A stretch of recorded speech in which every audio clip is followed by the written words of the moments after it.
और आइए शुरुआत करने जा रहे हैं आज की एक सबसे बड़ी खबर के साथ। पूरे दिन आपने हरे हरे नोटों की गड्डियां देखी, लेकिन मैं आपको दिखाऊंगा काली कमाई का रहस्यमय किला। ये तस्वीरें तो आपने दिन भर देखी, लेकिन जरा एक नजर डालिए इन पे। ये देखिए जरा, ये गड्डियां मैं आपको बता रहा हूं, फुल स्क्रीन जरा तस्वीरें दिखाऊं और गिनिए जरा इस तिजोरी में कितनी गड्डियां थी। गिनिए जरा, हेडर निकालूंगा, देखिए गिनिए कितनी गड्डियां हैं। 31, 37, 43, 45 गड्डियां मैं इस वक्त देख पा रहा हूं। आप भी बेशक अपनी टेलीविजन स्क्रीन पर इन गड्डियों को गिन सकते हैं। ये गड्डियां तिजोरी में रखी हुई थी, ये नोटों के बंडल तिजोरी में मौजूद थे। आइए अगली तस्वीर में आपको दिखाता हूं। अगली तस्वीर, कितना कैश घर के अंदर से मिला, ये देखिए जरा, कैश ही कैश जहां नजर जाइए। देखिए मशीन से नोट गिने जा रहे हैं, ये मशीनें रखी और पूरे घर में कैश बिखरा हुआ। ये तस्वीरें इससे पहले शायद ही आपने देखी होंगी। दूसरी तस्वीर मैं आपको दिखाने जा रहा हूं, देखिए जरा, ये देखिए, ये कैश गिनने की, नोट गिनने की मशीन ले जा रहे हैं इनकम टैक्स विभाग के लोग, कर्मचारी, और नोट गिनने की मशीन अंदर पहुंची और उसके बाद नोटों की गिनाई शुरू हो गई। और स्थिति आप ये थी कि नोट गिनने वाली मशीन भी थक गई और उसके बाद इन नोटों को बक्से में भरा गया। फुल स्क्रीन जरा तस्वीरें दिखाऊं मैं उन बक्सों की जिनमें भरा गया। गिनिए जरा बक्से, ये जो आप स्टील के बक्से देख रहे हैं, इन बक्सों में इन नोटों को भर दिया गया है। ये कैश की काली कोठरी, ये कानपुर से कैश बरामद हुआ। कानपुर के इत्र कारोबारी पीयूष जैन के घर से ये कैश बरामद हुआ। ये जरा आपको इनका तारुफ कराएंगे, लेकिन उससे पहले बताता हूं कि ये कैश की काली कोठरी में क्या क्या था, कितना पैसा निकला, कितनी में गिनाई हुई, कितने टाइम में गिनाई हुई। देखिए जरा, ये मैं आपको दिखाने जा रहा हूं काली कमाई की कुबेर को आप देख रहे हैं। ये देखिए जरा, नोटों की गड्डियां आप देख रहे हैं, जहां तक नजर जाएगी नोट ही नोट नजर आएंगे। तिजोरी भी आपके सामने आप देख रहे हैं जिसमें नोट ही भरे हुए हैं। देखिए जरा, इत्र कारोबारी के घर इनकम टैक्स ने रेड की। थोड़ा बहुत नहीं, बताया जा रहा है लगभग 160 करोड़ से ज्यादा का कैश बरामद हुआ है। जो तस्वीरें हमने आपको दिखाई, 500 के नोटों की गड्डियों के बंडल मिले। 500 के नोट, ये जो आप गड्डी देख रहे हैं, 500 के नोट की गड्डियां थी, उसके बंडल थे। बंडल के चारों तरफ टेप लगा दिया गया था, एक एक बंडल में टेप लगा हुआ था। गुरुवार शाम से, सोचिए जरा, कल शाम से नोटों की गिनती जारी थी। कल शाम से नोट गिने जा रहे थे और देर रात तक 4 मशीनों से 40 करोड़ रुपए गिन दिए गए। 40 करोड़ 4 मशीन से गिने गए। उसके बाद क्या हुआ, नोट गिनने की 4 मशीन लेकर पहुंची उसके बाद टीम, और गिनती के लिए एसबीआई के कर्मचारी बुलाए गए और कर्मचारियों ने नोट गिनने शुरू किए। नोट गिनने की 6 और मशीनें मंगवा ली गई। उसके बाद इतना नोट आ गया, नोटों की गिनती के दौरान मशीनें मंगाई गई और ज्यादा, और एलबैंड हटाएंगे, नोटों की गिनती बीच में ही रोक दी गई। सोचिए जरा, इतनी ज्यादा नोट थे, इतनी मशीनें पहुंची कि मशीन गर्म हो गई और गिनती रोकनी पड़ी। 13 मशीनों से हुई नोटों की गिनती। सोचिए जरा, एक दो नहीं, 13 मशीनें मंगाई गई जिससे नोटों की गिनती हुई। कैश रखने के लिए सोचिए लोहे के बॉक्सेस मंगाए गए, लोहे के बक्सों में कैश की गिनती हुई।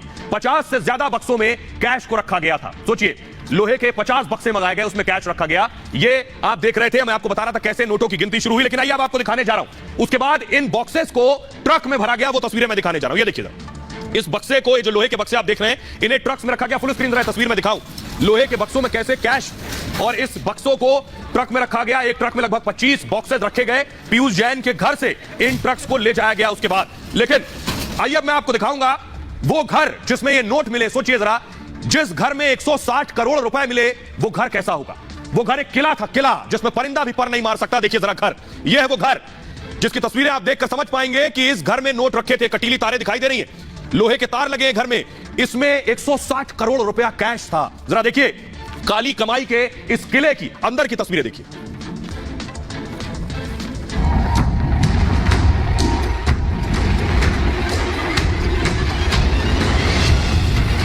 यह है काली कमाई का किला।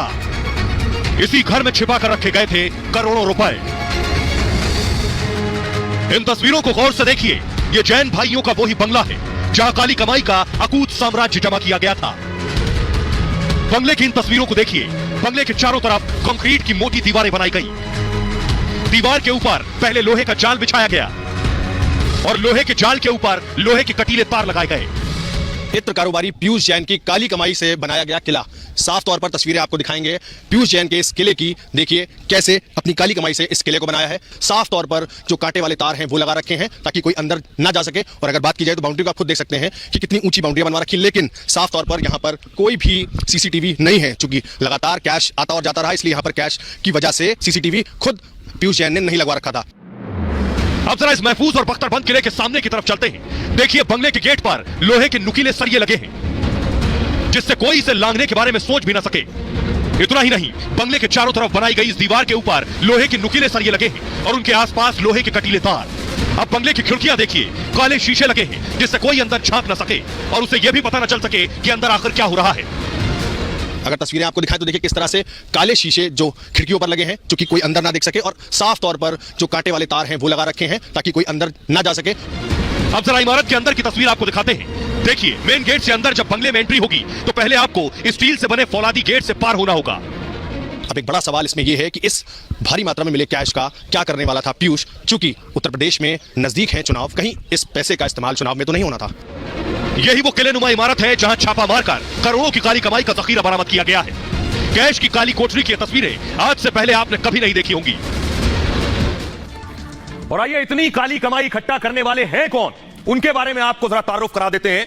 किसके घर से निकले हैं ये 160 करोड़ रुपए। देखिए जरा आपको बताऊं, यूपी के कन्नौज के रहने वाले हैं, उत्तर प्रदेश के कन्नौज के रहने वाले हैं।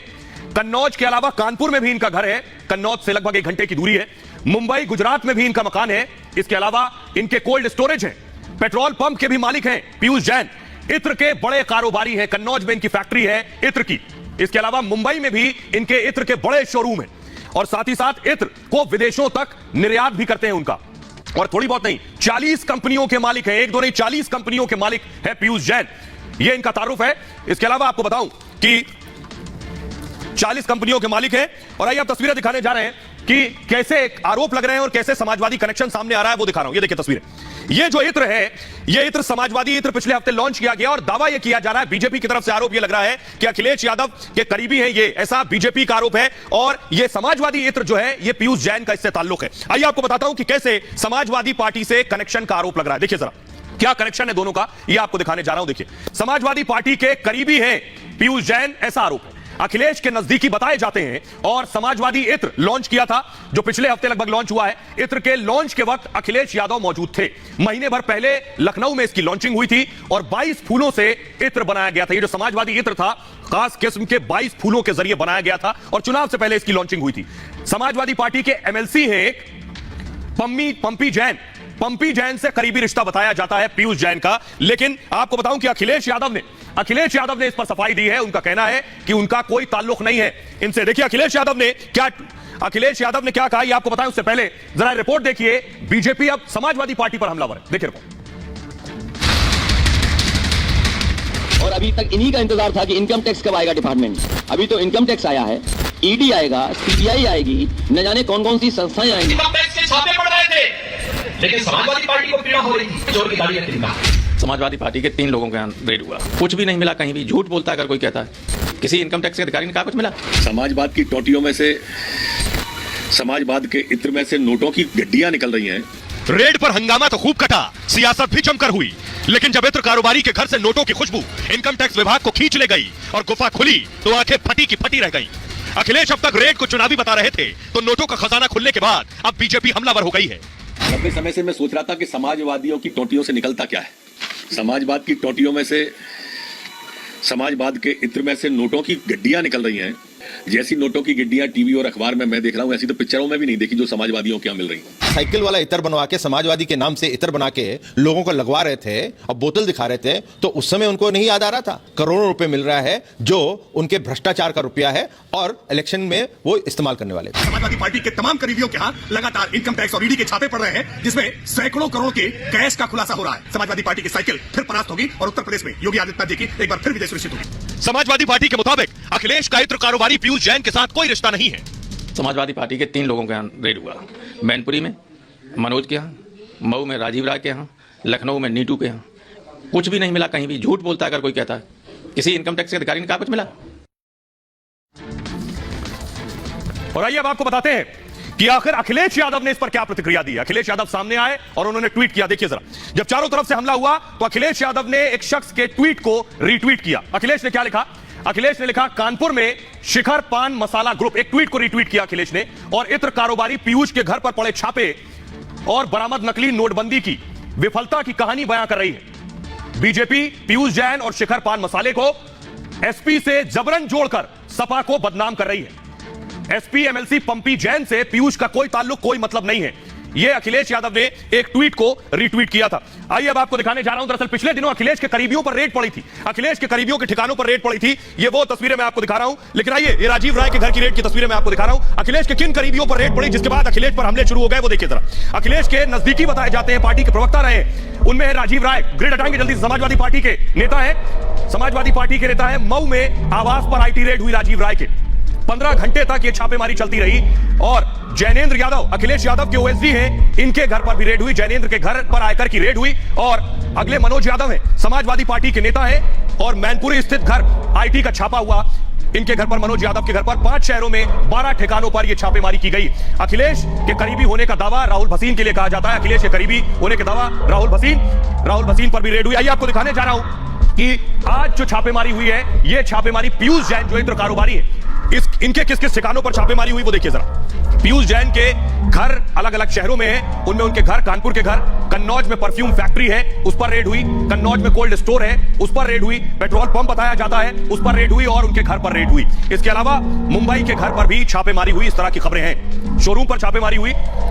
आइए अब आपको बताते हैं जिस वक्त रेड हुई वो तस्वीरें हम आपको दिखाने जा रहे हैं। देखिए जरा, ये उनके घर की रेड की तस्वीरें हैं जब इनकम टैक्स, फुल स्क्रीन जरा तस्वीरें लीजिए। इनकम टैक्स की जब टीम पहुंची, देखिए जरा, इनकम टैक्स की टीम पहुंची, घर का दरवाजा खुलवाया और अंदर पहुंचे। और उसके बाद जो तस्वीरें देखी वो तो मैंने आपको बता दिया कि आखिर अंदर जाकर क्या देखने को मिला। लेकिन मैं आपको बताने जा रहा हूं कि ये काली कमाई आई कहां से, काली कमाई जुटाई कहां से। आप ये जानना चाहते होंगे कि ये पैसा 160 करोड़ रुपया किसी कारोबारी के पास कहां से आ जाता है, कैसे ये लोग इतना पैसा इकट्ठा कर लेते हैं, वो मैं आपको बताने जा रहा हूं। ये देखिए जरा, ये है तरीका, कहां से आ रहा है 160 करोड़ रुपए। तो ये है तरीका। मैं आपको बताऊं कि बुधवार को शिखर मसाला जो है, पान मसाला, वहां छापा पड़ा। जीएसटी इनकम टैक्स ने छापे मारा। शिखर पान मसाले का नाम सुना होगा आपने। टीम को टैक्स चोरी की टिप वहीं से मिली कि टैक्स की बड़ी चोरी कर रहे हैं ये बड़े कारोबारी। आज क्या हुआ, पीयूष जैन के यहां उसके बाद छापेमारी कर दी गई। पीयूष जैन की करीब 40 कंपनियां, सोचिए एक दो नहीं, इन बड़े कारोबारियों की कंपनियां भी बहुत सी होती हैं। 40 कंपनियां, कई फर्जी कंपनियां चल रही थी। ये लोग काली कमाई बनाने के लिए फर्जी कंपनियां खोलते हैं। आगे आपको बताएंगे फर्जी कंपनियों से करते क्या है। फर्जी कंपनियों से 150 करोड़ की टैक्स चोरी की। फर्जी कंपनियों पर 100 करोड़ का लोन भी ले लिया। सोचिए, कंपनियां, शेल कंपनियां, और उस पर लोन भी 100 करोड़ का ले लिया। मोटी रकम के हेर फेर करने के दस्तावेज मिले। टैक्स चोरी के लिए फर्जी बिलों का इस्तेमाल किया गया और फर्जी फर्म के नाम से ये बिल बना लेते थे। 50,000 तक के जो फेक बिल है वो फर्जी होते थे। 200 फेक बिल बरामद हुए हैं। और आपको बताऊं कि 4 ट्रकों में ये फर्जी बिल मिले हैं। कच्चे तैयार माल में अंतर पाया गया है। किस तरह ये एजेंसियों को मूर्ख बना रहे थे। फैक्ट्री में स्टॉक चेक हुआ, तब जाकर शक हुआ, और जीएसटी बचाने के लिए ये पूरा फर्जीवाड़ा किया गया। आइए अब आपको बताने जा रहा हूं, ये पहली तस्वीर नहीं है। ये जो खजाना आप देख रहे हैं, ये देश के किसी राज्य से पहली तस्वीर आई हो ऐसा नहीं हो। इससे पहले आपको दिखाऊं, ये तस्वीर देखिए जरा। ये कुछ दिन पहले तस्वीर मैंने आपको दिखाई थी, कर्नाटक से आए थे, जहां पाइप से कैश निकाल रहा था। फुल स्क्रीन जरा दिखाइए तस्वीरें।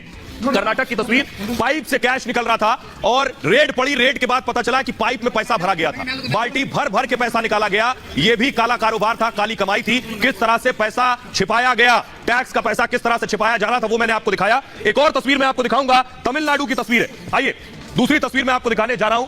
ये देखिए जरा, ये है तमिलनाडु की दूसरी तस्वीर। ये देखिए जरा, नोट ही नोट नजर आ रहे हैं, चारों तरफ नोट। फुल स्क्रीन जरा दिखाऊं तस्वीर। नोट है और गोल्ड है। ये भी रेड के दौरान पकड़ा गया, जो ये बताता है कि कैसे देश के अलग अलग शहरों में ये काली कमाई के कुबेर इकट्ठा कर रहे थे। आइए अब आपको बताता हूं कि आखिर ये कैसे इकट्ठा करते हैं इतना पैसा, क्या जरिया है इतना पैसा इकट्ठा करने का। ये आपके सामने देखिए जरा, होता क्या है। ये क्या करते हैं कि कागजों पर ये फर्जी कंपनियां बनाते हैं। इसे अगर आपने समझ लिया तो आप समझेंगे ये कहां से कमाई करते हैं। कागजों पर बनाते हैं बहुत सी फर्जी और शेल कंपनियां। कागजों पर उन सबकी एंट्री होती है। कहा जाएगा इनकी 40 कंपनियां। काली कमाई को वाइट करने के लिए ये फर्जी कंपनियां बनाते हैं। होता क्या है, इन फर्जी कंपनियों के जरिए टैक्स बचाते हैं। ये टैक्स बचाने के लिए इन कंपनियों को खोलते हैं। रकम को खर्च के तौर पर दिखाते हैं। ज्यादा से ज्यादा खर्चा बताएंगे कि कंपनी का बहुत ज्यादा खर्चा हो रहा है उन फर्जी बिल के जरिए, और उस रकम पर जो कंपनी में खर्चा हो रहा है फर्जी बिल के जरिए दिखा रहे हैं, उस रकम पर टैक्स नहीं लगता है। इस जरिए से उस पैसे को बचा के रखते हैं, वही कैश बरामद होता है। मनी लॉन्ड्रिंग के लिए भी इस्तेमाल करते हैं। दूसरे देश में उस पैसे को ले लेते हैं। झूठे कॉन्ट्रैक्ट के जरिए भी कारोबार करते हैं, यानी कॉन्ट्रैक्ट कर लिया और हकीकत में ऐसा कोई कॉन्ट्रैक्ट नहीं हुआ, और उस जरिए से भी एक काले को सफेद करते हैं। कागजों पर कीमत बढ़ा दी जाती है कॉन्ट्रैक्ट की, कंपनियों की, खर्चे की। कंपनियों के नाम पर लोन ले लेते हैं। जैसे 40 कंपनियों पर 100 करोड़ का लोन ले रखा है पीयूष जैन ने। यह है तरीका कैसे काले को सफेद करने का और काले कुबेरों की हकीकत हमने आपको बताई। बहरहाल खबरों में आगे बढ़ते हैं। आज की एक और बड़ी खबर है, और बड़ी खबर है असदुद्दीन ओवैसी से जुड़ी, जहरीले भाईजान से जुड़ी। असदुद्दीन ओवैसी जो अपने बयानों के लिए जाने जाते हैं, आज जो बयान इस बार उन्होंने दिया है, ये पहला बयान नहीं है। इससे पहले आपको याद होगा असदुद्दीन के भाई अकबरुद्दीन ओवैसी भी हूबहू ऐसा ही बयान दे चुके हैं कि कुछ वक्त के लिए पुलिस हटा लो। फिर देखो आज असदुद्दीन ओवैसी ने क्या कहा, वो देखिए जरा। असदुद्दीन ओवैसी का बयान देखिए। ओवैसी ने कहा योगी हमेशा मुख्यमंत्री नहीं रहने वाले, मोदी भी हमेशा प्रधानमंत्री नहीं रहने वाले। एक दिन योगी मठ चले जाएंगे और मोदी पहाड़ों पर चले जाएंगे, तब तुम्हें बचाने कौन आएगा। ओवैसी कह रहे हैं वक्त खराब होने की वजह से खामोश है, यानी जिन लोगों को संबोधित कर रहे थे उनके लिए कह रहे थे ये खामोश इसलिए है क्योंकि इनका वक्त खराब है। जब योगी और मोदी चले जाएंगे तब बचाने वाला कौन आएगा। लेकिन हम तुम्हारे जुल्म भूलने वाले नहीं है, ये यूपी की पुलिस को चुनौती दे रहे थे। याद रखना हम भूलने वाले नहीं है, हालात बदलेंगे और तुम्हें कौन बचाएगा। ये असदुद्दीन ओवैसी का बयान अल्लाह की ताकत नेस्तो नाबूद कर देगी। ये जहर बुझी जुबान के बाद असदुद्दीन ओवैसी पर बीजेपी ने हमला किया और पलटवार किया। सुनिए जरा। हालात बदलेंगे, कौन बचाने आएगा तुमको। ये हिंदुस्तान है, ये अफगानिस्तान नहीं है कि यहाँ तालिबान आ जाएंगे। हमेशा योगी मुख्यमंत्री नहीं रहेगा, हमेशा मोदी प्रधानमंत्री नहीं रहेगा। मोदी योगी कहीं जाने वाले नहीं है। जब योगी अपने मठ में चले जाएंगे, मोदी पहाड़ों में चले जाएंगे। इस तरह का कम्युनल और क्रिमिनल माइंडसेट कभी भी भारत में एक्सेप्टेबल नहीं है। भड़काऊ भाईजान की जहरीली जुबान से एक बार फिर उत्तर प्रदेश में सियासी पारा हाई हो गया है। 12 दिसंबर को कानपुर में ओवैसी ने खुलेआम धमकी दी थी। अब वीडियो वायरल होने के बाद बीजेपी ने ओवैसी पर जोरदार हमला बोला है। याद रखो मेरी इस बात को, हमेशा योगी मुख्यमंत्री नहीं रहेगा,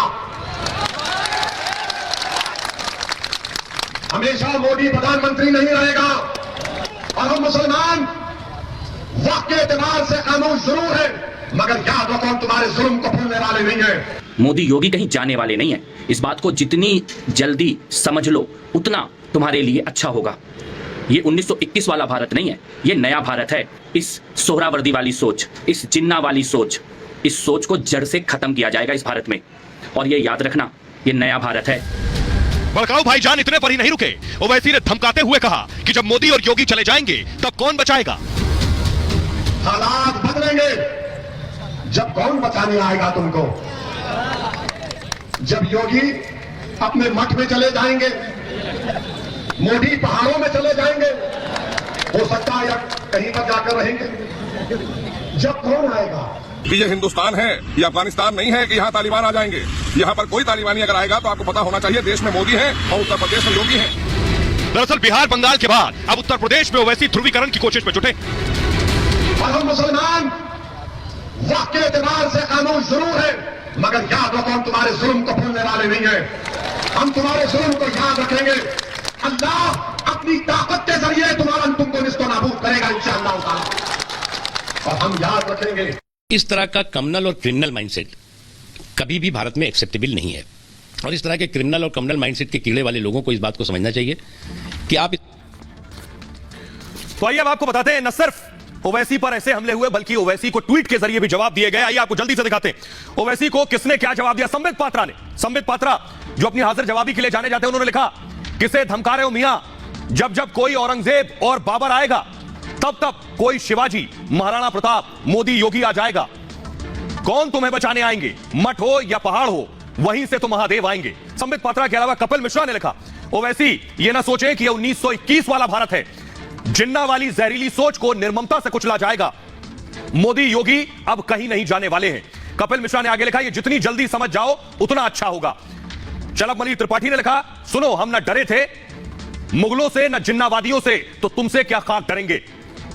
स्वतंत्र देव सिंह ने लिखा मठ मंदिर कौन जाएगा, ये सोचने में समय व्यर्थ ना करें। वो आगे लिख रहे हैं कागज मांग लिए तो आप कहां जाएंगे इसकी चिंता करिए। तो ओवैसी का जैसे जवाब था वैसे ही उन्हें जवाब भी मिला। आइए अब आपको लेकिन सुनवाते हैं ओवैसी के जहर बुझे बयान के बाद देश के लोगों में गुस्सा है। देश के लोग क्या कह रहे हैं जरा सुनिए। प्रचार के दौरान तो ऐसी बातें करनी नहीं चाहिए और विकास की तरफ जाना चाहिए। विकास की तरफ जाने के बजाय वो उल्टी बात कर रहे हैं तो वो गलत है। चुनाव पर्पज से अगर बात की जाए तो उसके अंदर विकास की बात ज्यादा होना चाहिए। आजकल जो राजनीति में क्या हो रहा है सर कि